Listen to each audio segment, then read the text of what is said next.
We have your nephew. Peter, 8 years old, Philippines, 1992.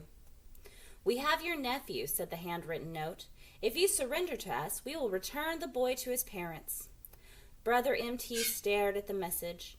It was from one of the leaders of the New People's Army, the NPA, the military arm of the Communist Party of the Philippines.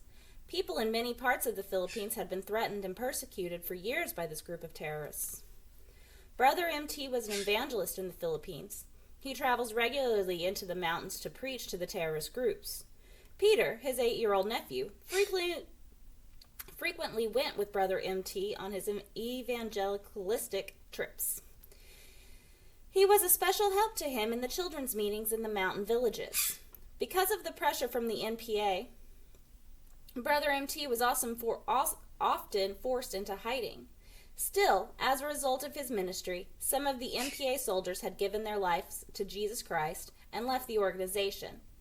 M.T. had counted the cost, and it was prepared to give his life for the gospel. But he was not prepared for this. He knew there was no hope, that his surrender would save his nephew. He knew they would both be killed. Still, he hesitated. The boy's parents insisted that M.T. ignore this order and continue his evangelistic outreach. As a result, the parents gave their son for the gospel. Peter was killed on Good Friday, April 17, 1992. He was tortured for 3 hours and suffered very much. His hands were tied with wire, and the terrorists struck him in the legs and the head with an axe. And finally, he was beheaded. The abductors had warned the boy's parents and M.T. that if they did not stop their ministry, they will return and torture them. Brother M.T. is continuing his dangerous work in the mountains among the terrorist groups.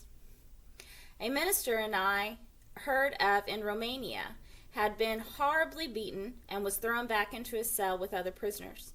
He was half dead with blood streaming from his face and body.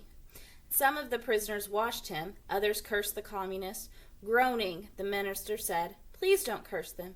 Keep silent. I wish to pray for them."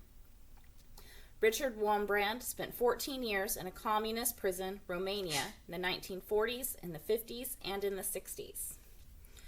These stories are brought to you by the book Jesus Freak by DC Talk and the Voice of the Martyrs. This was from Volume 1.